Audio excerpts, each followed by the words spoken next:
Hey everyone, welcome to episode 2 of Dan and Steve's show. I'm Dan. And I'm Steve. So I hope that everyone enjoyed the last episode. It seemed like we got some really positive feedback in the comments, Steve. It seemed like a lot of people really enjoyed the show, which I was very happy with. Yeah, it seems like people are into it, which is good.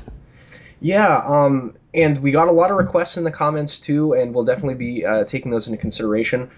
It's not the kind of thing where we're going to take every recommendation because sometimes we want to keep every option on the table. We talked about maybe doing some video games in the future, maybe some albums of music that we like. Yeah. I like to keep the door open, so if we get a request we really like and we want to do it immediately, we'll do it. But we're always reading the comments, seeing what you guys request, and we will put stuff on the tentative list to eventually be done. I know a lot of people wanted us to do stuff on Knights of the Old Republic, which would be a great time. Yes, So definitely so. it seemed like a lot of Star Wars stuff. People just kind of want the show to be the Star Wars show, which would be fun.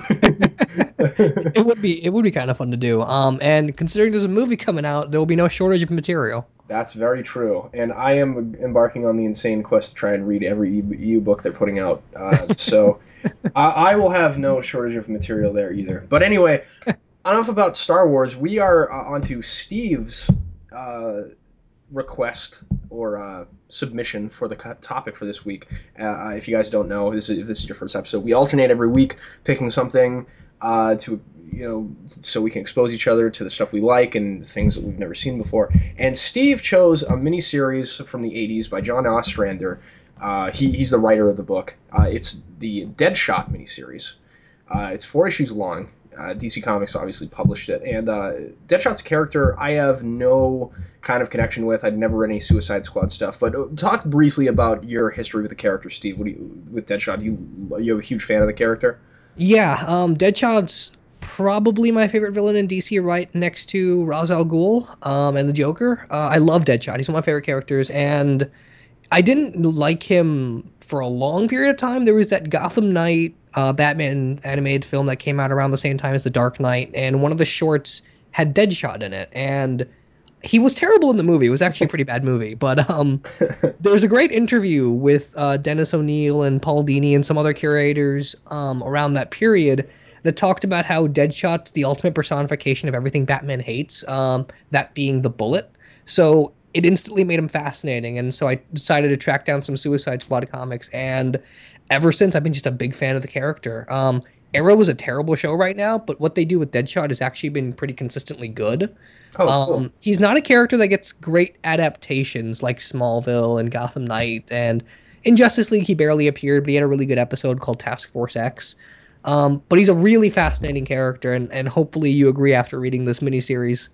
Yeah, I was gonna say this was really good. I had never heard about people talking. I hear some comic fans talk about Deadshot, obviously, but he's a character that I think flies under the radar. Once the Suicide Squad movie comes out, I think that might change if he's characterized consistently with how he is in here. But I really liked this character in this miniseries in an uncomfortable sort of way because he's a terrible person, but uh, Ostrander makes him empathetic enough that you understand why he is the way he is, and he's fascinating because he's basically the trope of that everyone talks about with comic book supervillains and why some people don't like them. It's people that are self-aware of how evil they are, and that's not realistic because the mantra is everyone's the hero of their own story. No one sets out to do things that are evil. Deadshot's a guy that knows he's a bad person, but he wants to die because he's aware of how evil he is, and that's really fascinating. Yeah, Deadshot's got this very fascinating exchange at the end of the miniseries, because essentially the premise is Deadshot gets his child kidnapped, and so he's on a quest to find what happened to him. And along the way, his therapist from the Suicide Squad is trying to figure out what makes him tick. And at the end of the series, they have a bit of a confrontation, and Deadshot says, despite her knowing all the facts of his history, she still doesn't know anything about him. And he has this death wish, but it's not as simple as he idolized his brother or his family was terrible. There's a maelstrom of weird psychological things going on with him that only he can understand. And so he's a very hard protagonist to write in the first person, but having someone go around trying to research him and understand him is probably the best way to do it. In Secret Six, there's this great issue where Deadshot meets up with someone in his family. I can't remember who. But he goes to a restaurant, and you see a full page spread of him in the restaurant with everyone just kind of going about their business. And the very next page is the exact same full page spread, except everything's in red and everyone's dead. And so that's how he sees the world. He sees the world is in this weird target mentality, but he's constantly waiting for the moment where he can be the target and it's not just a suicide. Yeah, it's a really fascinating kind of way to look at the way that this archetype of character, because Deadshot's very much an archetype, and I think that John Ostrander, sort of like Deadshot, he realizes this, but makes a realistic psychological makeup that would create a person like this, which I thought was really interesting. Ostrander's such a skilled writer, and he Yeah. puts on a clinic in this book because he takes every kind of cliche about like the supervillain that people don't like and makes it awesome. Like you're never worried about Deadshot in this book, like failing. He's just kind of a blunt instrument that goes into a room and murders everything. He no one lives up to how skilled this guy is at anything. He's just so good at what he does. And usually when there's no danger for the protagonist of the story, where you never feel like they're in any danger, it takes you out, and you're not invested because oh, it's predictable, right? People have the complaint about Superman all the time. He's too powerful, nothing can ever harm him. Why should I be worried about this guy? What's interesting about seeing this guy struggle if there isn't really ever one?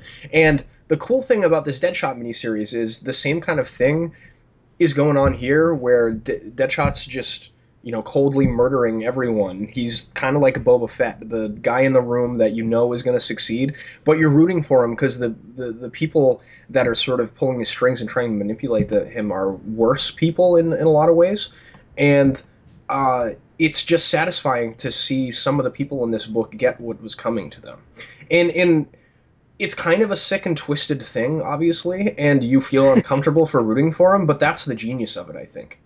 Yeah, and I mean, they make a lot of that very refreshing. Like, there's a great moment in the first issue where Deadshot tries to join this group. Essentially, it's a group of criminals, and the guy says, "Well, to get in with us, you have to kill this person." Then the very next panel, Deadshot just kills him, Yeah. and the guy's like, "Wait, what do you mean? Not right now, not here?" And he's like, "Oh, sorry, you should have said that."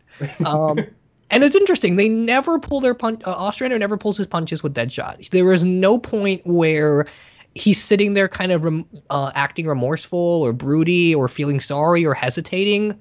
He's like you said, he's a blunt instrument. He's like Paul Dini calls him. He's just a bullet. And he's a guided bullet. And interestingly enough, this is Deadshot without anyone holding him back, which is the first time I've seen this. Usually, Deadshot's on a team, and we read about his psychology and his connection to his brother here. So every time he's in another book, whether it's Suicide Squad or Secret Six or whatever, he kind of latches on to somebody else that's a lot like him, and he idolizes them like they're his brother. Oh, Uh, interesting. so he's got that thing with Rick Flag where he looks up to Rick Flag in many ways. He's not really sure why, and he's got the same thing with Catman. And so that kind of reels him in and makes him do. It gives his actions a little bit more of a compass. And in this, he doesn't have that at all. In this, he's got this death wish, and regardless of the consequences, he just does whatever, and it's all in pursuit of a goal because he needs something to fixate on. Yeah, it's really interesting. You touched on one of briefly, I think, one of the things that I really liked character wise in this. I really liked the psychologist in this because she's kind of got a Harley Quinn Joker thing going on where she's sort of has romantic feelings for this guy, but at the same time for her she's got this really optimistic worldview where everyone is capable of being good. You just have to figure out what makes them tick and uh, help them work through their problems and solve them, and then they'll be able to be redeemed. And Deadshot talks about his worldview a little bit at the end of the book, which I thought was probably the best exchange in the book, where he's talking about how no one really cares about any other person other than themselves ultimately when it comes to a life or death situation. And obviously, he's a guy that has seen multitudes of people in life or death situations, and he's kind of talking about how whenever you get a gun to somebody's head, that's all they care about is their own life. And then at the same time he's saying this, he's going after his kid and trying to save his life. And I don't think Deadshot really knows why, and that's why he gets so angry at the end and like throws a table and stuff. Because I think he knows deep down that the psychologist is right in that it is capable for people to deep down care about each other in some fashion, but he doesn't want to believe that because that would make all of the things he does that much more terrible. And he realizes they're terrible, but I think that's kind of a defense mechanism for him. Yeah, and it would also make it that much more difficult for him to carry out his job. He's got this thing somewhere, I think in the second or third issue, where he talks about the fact that you can't be good unless someone's evil. And there's kind of like a lie story told about his backstory earlier on, but the idea behind it was that his brother is this amazing good person, but he can only be that if Deadshot is a terrible person. Mm-hmm. And in a lot of ways, he kind of tries to fulfill that. He's very much I am the immoral being in the universe, so everyone else has a shot at being a little bit better. And Mm. so him kind of gaining a conscience or him caring about people or being too attached to anyone's not just dangerous for him, but it sort of sets a precedent for something worse to show up, where something worse than just pure primal murder, Yes. which is definitely interesting. It's kind of metaphysical in that sense, and you sort of wonder where Deadshot sees himself back when he decided to get married in the first place. Like, Yeah. what was the motive behind that, I wonder? I was wondering that too, and I think the coolest thing about this character for me as well is his relationship with Batman. There's not any sort of interaction with Batman other than the brief backstory we get how the first time he went out, he was pretending to be a hero, and Batman sort of exposed him, and he got sent to jail. So that's kind of why he's a Batman villain. But I think it's really interesting the parallels between the characters. You mentioned the bullet thing, but Deadshot is also a guy that's so driven to be something fundamentally inhuman, just like Batman is. Yeah. Batman's always trying to be detached and completely dedicated to what he's trying to do, but he's human, and that's where the conflict comes with that character, right? It's impossible to shed your humanity, and Batman would like nothing else than to just be a blunt instrument trying to. I mean, he thinks, but he just wants to keep going. He doesn't want to sleep. He doesn't want to have to love anybody because that's too dangerous. And Deadshot's very similar in that way. They're very similar characters, and that's what I thought was interesting. Comparing the two of them in my mind, it's just that one of them was kind of branded evil by the world and took that to heart, and then he just uses weapons to murder people instead of beating them up or throwing batarangs at them, Yeah. there's not really all that much difference between the two of them, and I thought that was really interesting. Yeah, and I think one of their only distinctions is that Batman wants to be something that's inhuman, but the only way he can do his job and the only way he can justify caring about people and being something that seeks justice is if he cares about people, Mm-hmm. which is kind of a contradiction in his mind. And Deadshot, the only way he can be in his name a Deadshot is if he doesn't care about people. And ultimately, it's a much harder task for it is Batman than it is for Deadshot, because Batman's got a goal that's completely contradictory to what his other goals are, and Deadshot's just got nothing to live for in the way he sees it, at least. And interestingly, Deadshot and Batman have got this weird relationship that no one ever really writes in the comics. It's there in Deadshot books, but it's not there anywhere else. Where Deadshot pulls his punches around Batman. He doesn't want to kill him because in a lot of ways he's looking for a spectacular death, and there's no better way to go out than to be taken out, for the bullet to be taken out by the person that the bullet defined their life. Do you think he looks up to Batman in the way that you were talking about with his brother and some of the other characters that he interacts with to some I think degree? definitely so, yeah. He doesn't work with Batman, but I totally think he looks up to him in the exact same way. He's definitely got a big brother complex going there because Batman's a character that, in his concept, is good at everything. Mm. And the kind of information we get about his brother Eddie is that he's a person that was good at everything. And so because he never gets to spend enough time around Batman, he probably sees him as more of just the idea of his brother and less as a human being. Yeah, because Batman's a guy that very much likes to think he's good at everything, and that arrogance is a detriment to him sometimes. But Yeah. it's somewhat earned, right? Batman is really good at stuff. Yeah, yeah, exactly. He's sort of, and people kind of write him as he's sort of the perfect human being physically. And that idea kind of gets played up there with Deadshot as well because now Deadshot doesn't have perfect aim, but he's got impeccable aim. Hmm. But we never talk about that as a flaw. We never talk about the fact that Deadshot would ever miss, except when he's firing at Batman. And we also never talk about his brother being bad at anything or anything good specifically. He's just very generically good at everything. Mm. So his brother's more of an idea the same way Batman is. Yeah, it's really interesting thinking about those two characters too and their relationships with their parental figures. Yeah. Because Bruce Wayne is a guy that is kind of trying to live up to the legacy of his father in a lot of ways, and I think Deadshot is so afraid of becoming his mother that it it has driven him to become the thing that he hates the most. Like him and his mother are very similar people in a lot of ways. Um, we see her; she's ultimately the one that's pulling all the strings in the story. We find out in the last issue and arranged the kidnapping of his son, and his son was molested by this guy named West and killed. It's really twisted stuff. Yeah. Um, so it's kind of the old mantra, where if you pull out all the stops, if you do everything you possibly can in order to stop something, you end up becoming that thing that you set out to prevent in the first place.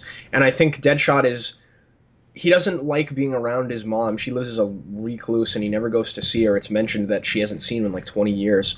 I think he's afraid of going to see his mom and realizing that he's become much more similar to her than he'd like to admit. And that's a really interesting relationship. That's also a parallel with Batman that I was thinking about as well. Yeah, and a lot of what Deadshot's drive to kind of die is never really explained, but you can kind of extrapolate that his parents' feud is sort of what makes him want to not live. Mm. Because his mom's got the same thing at the end where she wants Deadshot to kill him, and but she's too much of a coward to kill herself.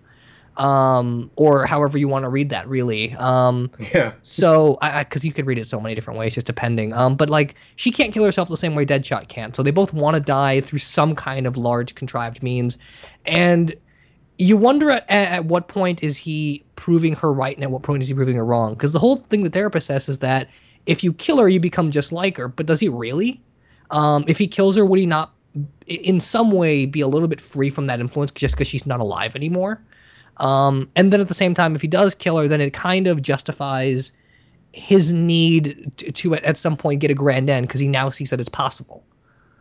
Right. And it's it's an interesting moral question to ask too, because he paralyzes her.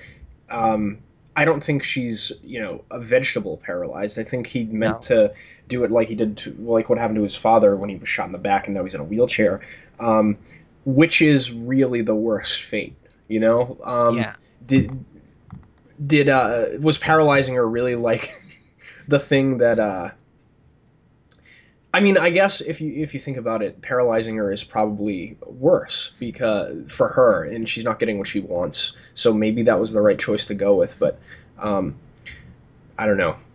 I kind of Yeah. It's a little bit tricky to just figure out like what the moral stands are for a lot of these people because they're all so twisted. yeah. Um, Even his dad, like they don't get into a lot with his dad here, but if you go on and read some Suicide Squad stuff, you find out that his dad was an abusive father and he kept beating his kids and stuff. So you kind of wonder where to draw the line with that guy as well. Hmm.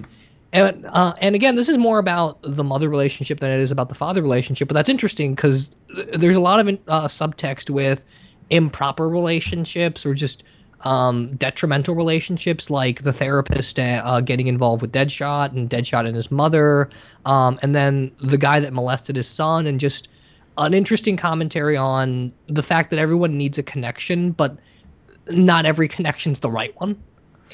Yeah, and it was really refreshing to me to read a story that was about the relationship between a son and a mother because in comic books it's both on Marvel and DC. Superman The principal role model that he looks up to is his father. Same thing with Bruce Wayne. Same thing with Peter Parker's parental figure, Uncle Ben. Same thing with Jack Murdock and Daredevil. You know, the Yeah. list just goes on and on of these characters that are sort of defined by the relationship they had with their male, father figure. Uh, Granted, this is a really twisted relationship that's dysfunctional, but I thought it was refreshing to read a story about a relationship between a mother and a son because, in a lot of those books, the mother's important, but it's not the defining motivation or role model for the character. Like, Aunt May is a really important person to Peter Parker in his life. He's always trying to save her. He loves Aunt May. She's great to him and stuff. But it's always Uncle Ben told me, with great power comes great responsibility. My dad, Superman. My dad told me that I need to be, the light in the dark, that kind of thing. I would like to see more stories kind of exploring that because you know the relationship between a mother and a son is different than the one between a father and a son. Yeah, and I mean, like you said, it is really twisted here, but it's still just as interesting because the mother's supposed to be the nurturer, and I mean, at least stereotypically, there's the idea that the mother is the person that nurtures the children, but any kind of nurturing that this woman did to Deadshot was in the exact opposite way. So much so that he doesn't have a drive to live because of his mother. He has a drive to kill himself because of his mother, and that's really fascinating. You get stuff later too, because he kind of becomes just like his mother when he finds out he has a daughter later on. Oh, Um, interesting. yeah, and he's constantly every time he gets money off of a hit, he doesn't use any of it to survive. He just uses it to build up a fund for his daughter. Um, but she's got the exact same kind of emotional problems connecting with her father because that he does with his mother, and so he just kind of perpetuates the cycle in a lot of ways. And there's not a lot of other Suicide Squad members here, but you get a little bit of the sense that Deadshot is a character that's completely on his own terms, even when he's being controlled. Hmm. Like the Suicide Squad characters have got like a chip in the back of their head that'll blow up if they disobey orders. At this point in the run, Deadshot had that removed because he essentially served his time, and he never died. But he still works with them just because at some point he'll get a mission where he'll die. Um, but that's kind of the excuse as much as he also wants to see Rick Flaglot, because he's got a really strange and idolizing relationship with him. So Deadshot's incapable of these connections with his family, and he's incapable with connections with other people, but he still kind of manufactures them in people that are more ideas than anything else. Hmm. He's very similar to Batman in that he sounds like a character that hasn't changed since the inciting incident when he was a child and he just got strong. He's like the kid Deadshot trapped in a body that murders people. Yeah, yeah, really. You could definitely write a book just on all the weird psychological stuff that goes on with Deadshot, and you kind of wonder where he came up with the name as well. Hmm. Because it's just as much for him as it is for anyone else. The very last image we see of the book is Floyd Lawton walking away, and he's got a scope on his back, and that's just as much artsy as it is a statement of the character that there's going to be a dead shot at some point that kills Floyd. Hmm. That's true. And every single issue opens with some quote from some different source about the beauty of death, and that's kind of unsettling. Yeah, it's really unsettling, and I think that's kind of the thing about this entire story that wraps it all together, which is awesome for a story that's focused on a character that's his defining thing. Everyone in this book is kind of doing irrational, dangerous things because they're fascinated by another person. Yeah. Like the sheriff. The sheriff is like getting involved with this plot because he wants to date the psychologist. That was like one of the things I kind of resisted. I thought that moved a little fast. He was like trying to hold her hand after they had met like a couple hours ago. Yeah, I agree. That was a little bit strange and kind um, of creepy. yeah, he was a little creepy. But then you get like the molester guy, and they say that he needs help because um, he molests children, and it's a really twisted kind of relationship that he has with other people. But at the same time, it's like, man, that's the only way that guy can find pleasure. That's really sad, really twisted, and really messed up at the same time. Like it's definitely not justified because that's terrible, but at the same time, you're kind of like, man, this guy's really sad because he's just a guy that you know wants to find love in some ways, but it's really weird. Like the way Ostrander writes these terrible people, you kind of feel bad for them, but then you realize, oh wait, the things they're doing are awful. And all of the people are like that, except the psychologist. She's like the one light in the dark, and you really wish that Deadshot would take what she's saying at face value.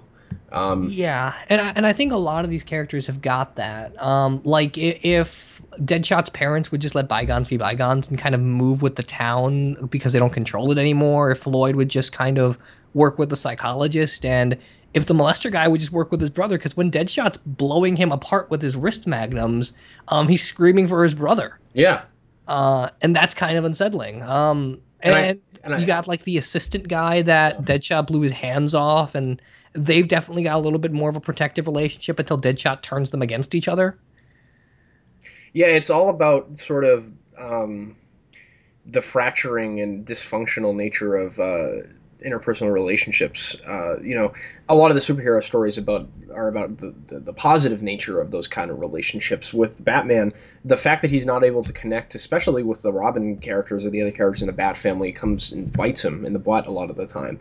Yeah. But here, it's just sort of the end message ends up being like. The reason that these people are so messed up is because of each other in the first place. It's really interesting. I had a really good time reading this. Do you have any thoughts about the art? We talked a lot about the story so far, but I thought the art was pretty clean looking, pretty dynamic at some points. I liked it quite a bit.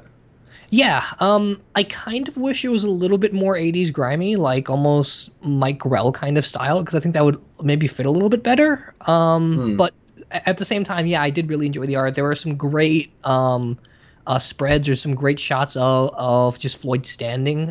Issue 4 has got that great opening panel where it's just Deadshot's costume on a skeleton all torn up, and it looks amazing. This art reminds me a lot of some of the stuff. Because what year did this come out? 1988. Okay, so this was post Miller and Moore and their definitive works with Yeah. Returns and Watchmen, but this reminds me a lot of the '80s stuff that was coming out before they did those two books. You obviously see after Miller did Dark Knight Returns a heavy Miller influence on a lot of the stuff being published at the two companies. But it reminds me of like the early '80s stuff where the tone was getting a little bit darker, but the art still looked like the really clean comic booky kind of art, and I always liked that sort of look. Right. So that's why I think I enjoyed it a lot. It reminded me sort of like the early Frank Miller Daredevil stuff, where it's very atmospheric, but everyone's drawn very clean looking. There's some. It's not as heavy on lighting as Miller's stuff, but Yeah, it, I agree with that. it's definitely got some points where Deadshot's at night in like warehouses and stuff, and it's pretty cool. Yeah, and it's a nice juxtaposition that the story is so clean. I mean, not the story, but the art is so clean and bright, and the story itself is so dark and grimy and kind of twisted. Which makes for an interesting read because you hand this book to someone like this guy's got a really goofy costume, and He then you does. read about his psychology and it's twisted. Yeah, and is this was this character anything like this before Ostrander got his hands on him? Yes, but less explored. Deadshot is one of those rare characters that's exactly who he was from the onset. Oh, interesting. His very first story is exactly what was described here, where he pretends to be a good guy to try and take over all the criminal empires under Gotham. But at the end of the story, Batman and Gordon kind of uncover the real plan, and all of that just contributes to his psychology. They don't ignore any of that. So he's a character that's sort of been formed since the beginning. Now, was that when? What era was he introduced in? Was he a Golden Age, Silver Age character, or? No, I think the first Deadshot story was. Oh no, actually, I'm wrong. He first appeared in Batman 59, which was 1950. Okay, Uh, so Silver Age then. yeah, he was a Silver Age guy, and I think he kind of just dropped out of existence until Suicide Squad became a thing. So I mean, I haven't read the story, but I would imagine, like I talked about briefly at the beginning, the tropes of the supervillain are in this guy, but Ostrander is able to find interesting reasons for those to exist within the character. I would Yeah. imagine that he was just kind of a stereotypical supervillain when he first appeared, and Ostrander made the character interesting, and that's why he's as popular as he is now. Yeah, I would agree with that. Because back then we weren't necessarily doing stories that were this complex. Right. The hints of them were there, and Deadshot was just another one of those one and done villains at that point. I love this is one of the beautiful things about these comic book companies and their long continuities, where you can take characters that don't really have that much to them when they first appear and do some really cool things and make these characters much more interesting than they initially were. And that's one of my favorite things to see, is when a writer gets a hold of a character and makes them interesting and uniquely theirs. We touched on Miller's Daredevil briefly before, but that's an instance where you took a character that you know there's a lot of internal contradictions. The early Daredevil stories are fun, but they're not as good as some of the other Marvel stuff that was being published at the time. Miller came in and made the character one of the best characters that the company has. And I think Ostrander did the same thing for Deadshot here. I mean, I was very surprised. I didn't expect to like the series as much as I did. Not that I thought going in that I was going to dislike it or anything. I just generally am not as invested in DC characters for whatever reason. I like the Marvel Universe and the characters that exist there much more. Because the DC characters generally don't change a whole lot. It's just kind of like validating them at the end of the story, with a lot of their characters. I mean, I'm speaking Right. in broad generalities here. So Right. so there are stories where characters evolve and change, I'm sure, and I've read some of them at DC, like some of the Mark Waid Flash stuff and some of Peter David's Aquaman stuff. But Deadshot's a character that remains the same for really interesting ways. Yeah, and I mean, we talked about this a little bit earlier, where there are certain characters like Spider-Man and Daredevil where they get stories and they demand an ending. Like you don't need Daredevil comics after Born Again. No, Spider-Man needs an ending at some point. This is one of those rare instances where Deadshot's eternal quest to kind of find a way to kill himself is something you could tell forever, and it doesn't need an ending. yeah, Uh, he's reminded me a lot of the biblical Cain, like the guy that's cursed to wander the earth for eternity and just wants to die, but he yeah, yeah. can't. Yeah, there's lots of mythology based around characters of this type, and you almost wish you could get kind of like a Vandal Savage thing going where Deadshot gets eternal life. That would be Like, really how would he interesting. deal with that? Would that just kind of break him at that point? I bet it would. It's an Um, interesting question. I wonder if they've ever done a story like that before, like where he thought he had eternal life briefly and then it was taken away or something. well, he works with Scandal Savage a lot in Secret Six, who's Vandal's daughter, and she's, I think, has eternal life. So they talk about that a little bit, but I don't think he himself has ever had it. But that would be really interesting. See, this is a character that I'd be interested in reading more about. Maybe at some point we should do some of the Suicide Squad stuff, or if Ostrander did any other solo stuff with him. Yeah, I think in the next few months, the Christos Gage 5 issue or 4 issue miniseries is going to come out where he finds out he has a daughter. Oh, cool. So we could definitely review that, and if that doesn't come out in a timely manner, we could definitely do some more of the early Suicide Squad stuff because I think you'll really latch on to characters like Rick Flag. Yeah, we saw him briefly in here, and there wasn't all that much with him, but I just recognized him as the character that Tom Hardy was supposed to play in the movie.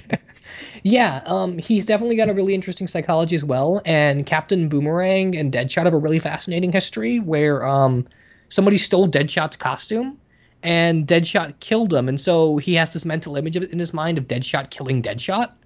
Um, and That's he thinks, awesome. yeah, it's really cool and it's really fascinating. And at a point, he thinks Captain Boomerang's the one that stole his suit. So he's got like this rivalry going that Captain Boomerang's the guy that somehow contributes to him hating himself, and that's really fascinating. That's interesting, and I love Captain Boomerang. I'm a Flash fan, and all of the Rogues are favorite DC villains of mine. So I definitely like to get to that some of that stuff eventually. I'm sure it's just as good as this in quality because Oh Ostrander yeah, is a definitely. great writer. I'm actually working through rereading some of that stuff now, and if I find any like 4 or 5 issue spurt with Captain Boomerang, I'll definitely recommend it to you. All right, awesome. I don't really have a whole lot else to say on the book. I think we covered it pretty thoroughly. Do you want to say anything else before we end it off here?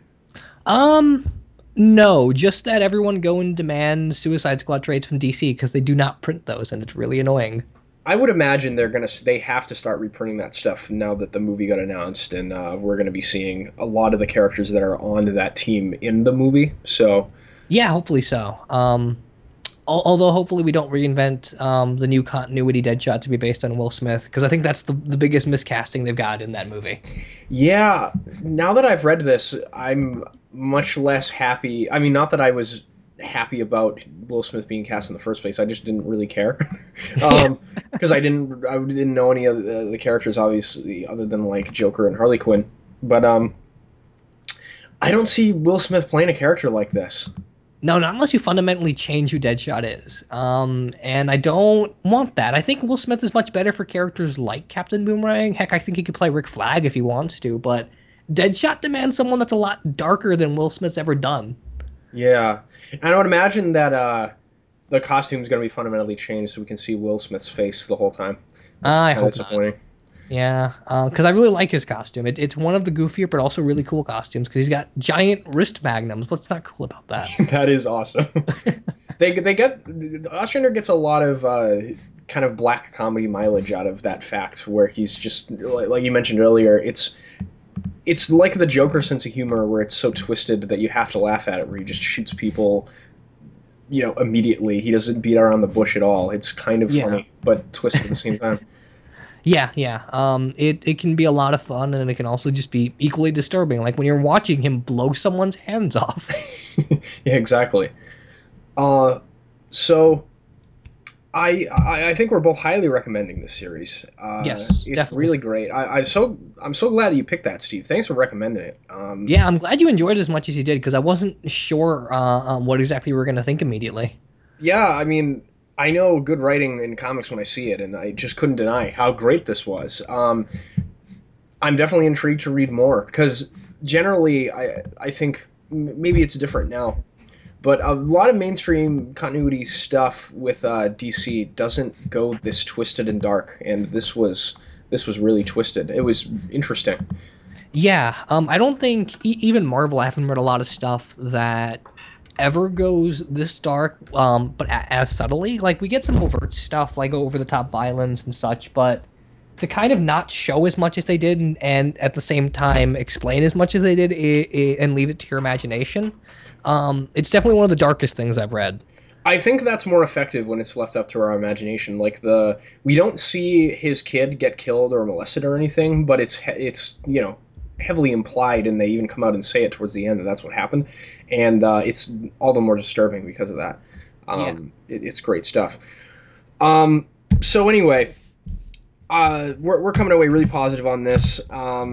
I would like to know what people thought in the comments if they have read this series or plan to read it or whatever. If Deadshot's your favorite character or villain in DC, we'd of course love to know what you think in the comments. And if you have any suggestions for us, recommendations, suggestions about how we run the show, definitely let us know. We're going to take every comment into account, and the focus is making the show enjoyable for you guys. So we really appreciate any feedback you have. As you can tell, we're a little bit new at doing this on our own.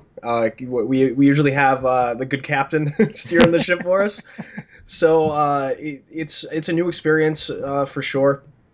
I know we've both done solo videos before, but doing an off the cuff dual podcast kind of thing is relatively new to me. At least Yeah. hosting it, I think it's relatively new for you, Steve, as well, right? Yeah, definitely so. But I am glad because I'm looking through the comments of the first episode now, and everyone's very enthusiastic about it. So I definitely appreciate that. Yeah, for sure. So anything you guys have to say, as long as constructive and kind as you possibly can be, we definitely like to hear from you. Now for the next show, since it's my week, I was debating on whether to pick another comic book because I wanted to get some sort of variety on the show. I was thinking about picking either a movie or an album or something, but I'm really excited about superhero on screen right now, but not as much about the comic books, especially with Marvel and DC. I'm just kind of tired of the rehashing of the reboots and stuff, and I won't get into too much detail about my intimate thoughts about it because I'll probably make a lot of people angry. But That is a separate show at some point. yeah, exactly. It might be interesting to pick some discussion topics to just talk about at some point too, and we can definitely do that. But Yeah.